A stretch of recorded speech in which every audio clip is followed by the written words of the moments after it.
পশ্চিমবঙ্গের হলদিবাড়ির স্থায়ী পুনর্বাসন আবাসস্থলের ১ নং ও ২ নং গেটের দুপাশ যেন আবর্জনা স্তূপের ডাম্পিং গ্রাউন্ড। ২০১৫ সালে ভারতীয় জুরিসডিকশন অ্যাক্ট অনুযায়ী ভারতের স্থায়ী অধিবাসী হিসাবে এখানে বসবাস করছে ১০৪টি পরিবার। ৩৯ কোটি টাকা ব্যয়ে তৈরি করা এই আবাসস্থলে রয়েছে দ্বিতল বিল্ডিং, রয়েছে গরু রাখার গোয়ালঘর। কিন্তু তবুও আবাসিকের প্রবেশের ২টি গেটের চারপাশে ছড়িয়ে ছিটিয়ে রয়েছে নোংরা আবর্জনা। দীর্ঘদিনের নোংরা আবর্জনা জমে তা আকার নিয়েছে ডাম্পিং গ্রাউন্ডের। এ বিষয়ে জানতে চাইলে আবাসিকদের মধ্যে একে অন্যের উপর দোষ চাপানোতর লক্ষ্য করা গেল। আচ্ছা, আপনি তো এই আবাসিকের একজন বাসিন্দা, তাই তো?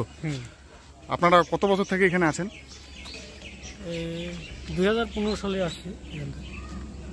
আচ্ছা, এই যে আপনাদের এই যে 1 নম্বর এবং 2 নম্বর গেটের সামনে প্রচুর পরিমাণে আবর্জনা পড়ে আছে, তো এটা কি আপনারা লক্ষ্য করেছেন বা এই সম্পর্কে আপনি কি বলবেন? এটা মূলত ডাস্টবিনের জন্য আমরা বলছিলাম, এখানকার স্থানীয় যে প্রশাসন আছে তাদেরকে বলছিলাম। তো ওই বলছি বললে ততদিন থেকে এইভাবেই আছে, জায়গা নাই ফেলার। তো আশেপাশে যেগুলা আমাদের মহিলা আছে, আমরা তো ফেলি না, যারা আর কি মানে সচেতন না আসে এখানে ফেলে দেয়। আপনার নাম আর পরিচয়? আমার নাম অপু রায়, আমি এই ইনক্লাব সেটেলমেন্ট ক্যাম্পেরই একজন। আবাসের এক আবাসিক অশ্বিনী রায় বলেন, আমরা দীর্ঘদিন ধরে দেখছি কে বা কাহারা বিভিন্ন রকম নোংরা গেটের দুপাশে ফেলছে। সেটা সত্যিই খারাপ হচ্ছে, তবে এটা নিশ্চিত যে আবাসিকদের বাইরের কেউ এখানে আবর্জনা ফেলছে না। আমাদের বিষয়টি নজর দিতে হবে।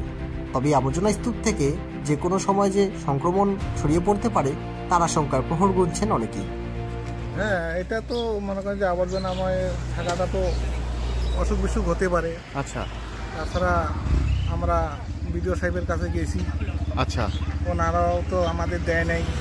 আচ্ছা, তারপরে তো এখন কি করা যায়, এখন যেগুলো আবর্জনা তো এক জায়গায় ফেলাইতে হবে।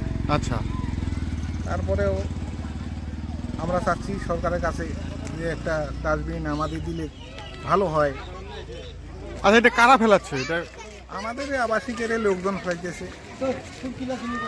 আচ্ছা, তো 1 নম্বর গেট আর 2 নম্বর গেট, দুইটা গেটের পাশেই কিন্তু এরকম পড়ে আছে আর কি।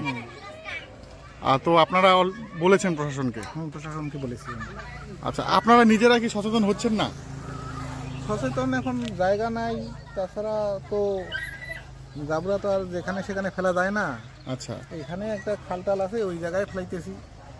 আচ্ছা, আপনার নাম আর পরিচয়? আমার নাম শ্রী তারাকুমার রায়। আচ্ছা, আমরা আবাসিকের লোক, তাই আমরা সরকারের কাছে করুণ জোরে প্রার্থনা করেছি একটা ডাস্টবিন দিয়ে আমাদের সবার যেন মঙ্গল হয়। আচ্ছা, ধন্যবাদ। আপনারা দেখছেন নর্থ বেঙ্গল সমাচার, উত্তরের বার্তা, সত্যের পথে।